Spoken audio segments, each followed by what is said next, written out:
My name is David Flowers. John 13:34 and 35. Jesus says, "A new command I give you, to love one another as I have loved you, so you must love one another." And he says, "By this, everyone will know that you're my disciples if you love one another." And so, yeah, I think that this particular passage of Scripture is it really encompasses the gospel.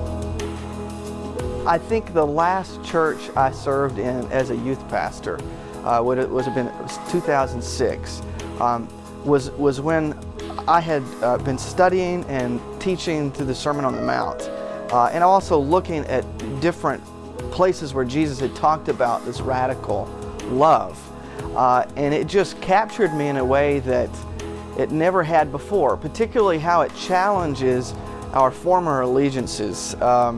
We want to be known for the fish on the back of our car, or Christian t-shirts, or Keep Christ in Christmas, or in any kind of participation in culture wars, boycotting stuff.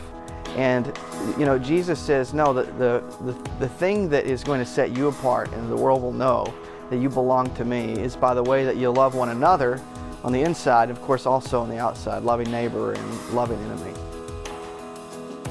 Now a personal friend and mentor of mine, Greg Boyd, who wrote a book called The Myth of a Christian Nation, how the quest for politics has destroyed the church, and how this kind of love that Christ calls us to should transcend all of the things that often American evangelicals get wrapped up in and caught up in, and where eventually we are not adhering to the teachings of Jesus to play the culture wars, or to play the system, to respond the way the world does to things that truly and deeply should concern us, but how we respond.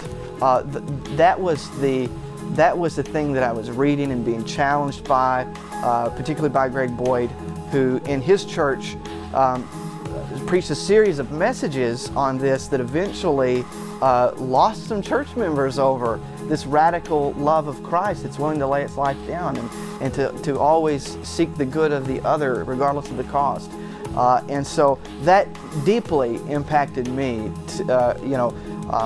I wasn't trying to be radical. It was just, I thought, the teachings of Jesus are radical. He's radical. And if we really live this way, man, how attractive. My name is David Flowers, and the passage of Scripture that means the most to me is John 13:34 and 35, because it encompasses the Gospels, it encompasses the life and the teachings of Jesus, that we're to love one another.